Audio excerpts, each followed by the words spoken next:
Okay, isang mapagpalang araw mga kateknisyan, mga ka-DIY, mga ka-master. Meron po tayo ditong repair na LED TV.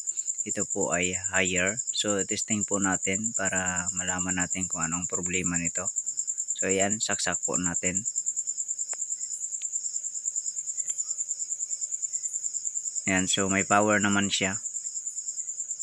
Ayan, so tapos i-on po natin siya sa remote. Subukan natin i-on kung mag-on siya. Ayan. So nag-on naman, ayun, lumabas po ang kanyang logo, higher Android po, TV po siya. So antayin lang natin kasi matagal siya mag-open. So loading pa.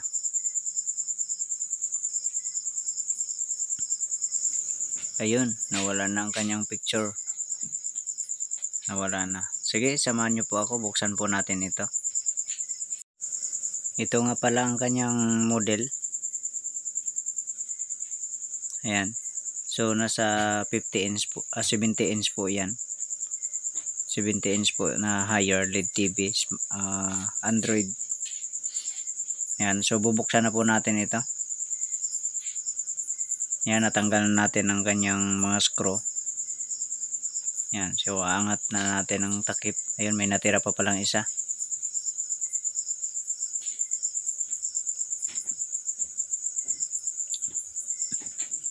So pag ganitong mga kalaki, dapat dahan-dahan lang talaga tayo sa pagbukas.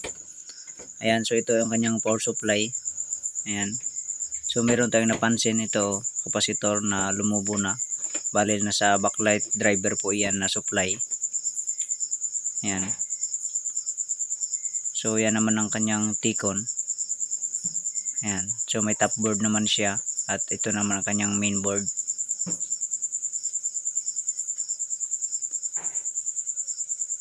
So malamang ang problema nito ay nasa power supply. So subukan po natin yan na ayusin. So medyo may mga dumi-dumi pa kaya ayan. So nalinisan na po natin yan. Tapos kung mapansin natin yung guhit na yan, yan po ang kanyang primary at secondary. Ayan. So isang chopper lang po ang nagdadala sa secondary niya.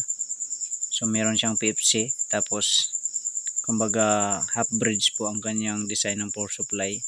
So ayan, na resolder na natin yan. Chinik din natin yung kanyang optocoupler. So ayan. So tinanggal natin yung isang kapasitor na lumubo, ay putol na. Ayun, bali pinalitan na natin. Tapos wala tayong nahanap na kasing laking kapasitor. So ang malaki lang yung nilagay natin. So ang gagawin natin dyan ay ililipat natin ng space, lagyan na natin ng wire. So yan po ang bali 450 volts po ang kailangan, nasa 10 UF yata yan. So ang pinalit natin ay nasa 450 volts rin, tapos 120 UF. So testing na natin yan. So okay naman ang kanyang optocoupler, chinek naman natin. Ayan, so testing na natin, saksak na natin.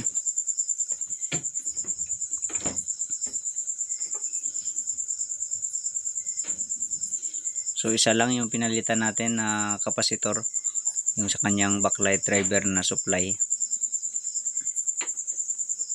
So yung supply pala sa mainboard at saka sa backlight driver ay isahan lang silang chopper na ginamit. Pero separated naman ang winding ng sa mainboard at saka sa backlight driver. Pero isang chopper lang sila. Ayan. So umilaw na ang kanya. Ayan. So isaksak na natin. Tapos i-on natin sa remote.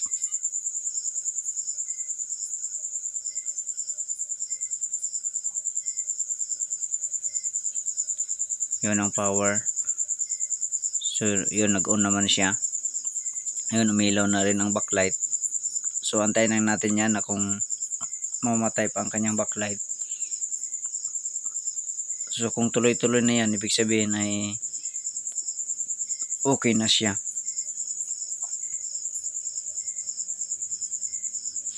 Ayun, so biglang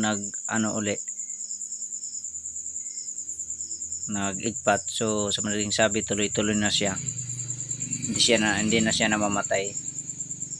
So bali ititesting na natin to, ikabit na natin yung kanyang paa at saka takip para mapatayo natin at matesting uli.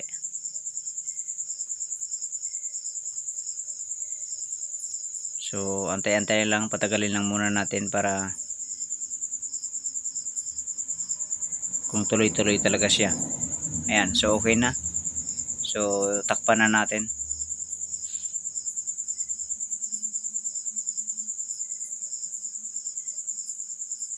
Ayan, so safety naman yan ang nilagay natin na kapasitor. Nilagyan natin ng glue stick sa ilalim para hindi mag dikit sa ground ang kapasitor, kanyang cover. Ayan, so nilagyan na natin ang paa. Kaya atin na itong itesting. Ayan, saksak na natin ang kanyang cord.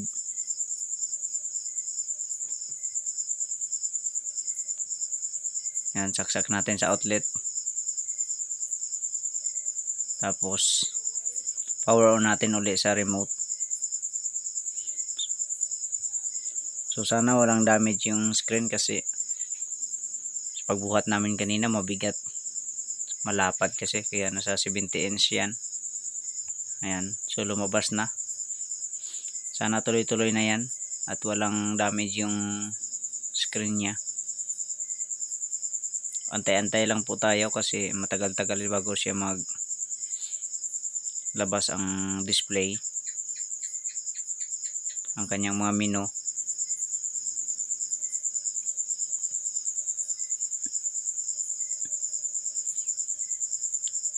Ayun, parang tuloy-tuloy na nga.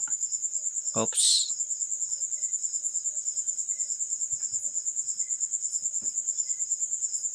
Ayun, lumabas na. Ayan, so lumabas na ang kanyang display. So okay na siya. Success ang ating pag-repair. So yun lang ang pinalitan natin, yung filter na kapasitor sa backlight driver. So yun lang ang dahilan na kung bakit siya namamatay. Kasi kapag namatay siya nun, tapos ibunutin mo naman, isaksak uli, tapos i-on uli, lalabas naman ng kanyang logo, tapos mag-shutdown na naman sa halip na magtuloy. So yun po ang kanyang sakit ng TV na ito. Yan, so nilipat ng may-ari sa Netflix. Kaya lang mahina ang kanilang internet, kaya loading ang piniplay niya na video. Ayan, error pa. So tinitesting ng may-ari yan. Ayan.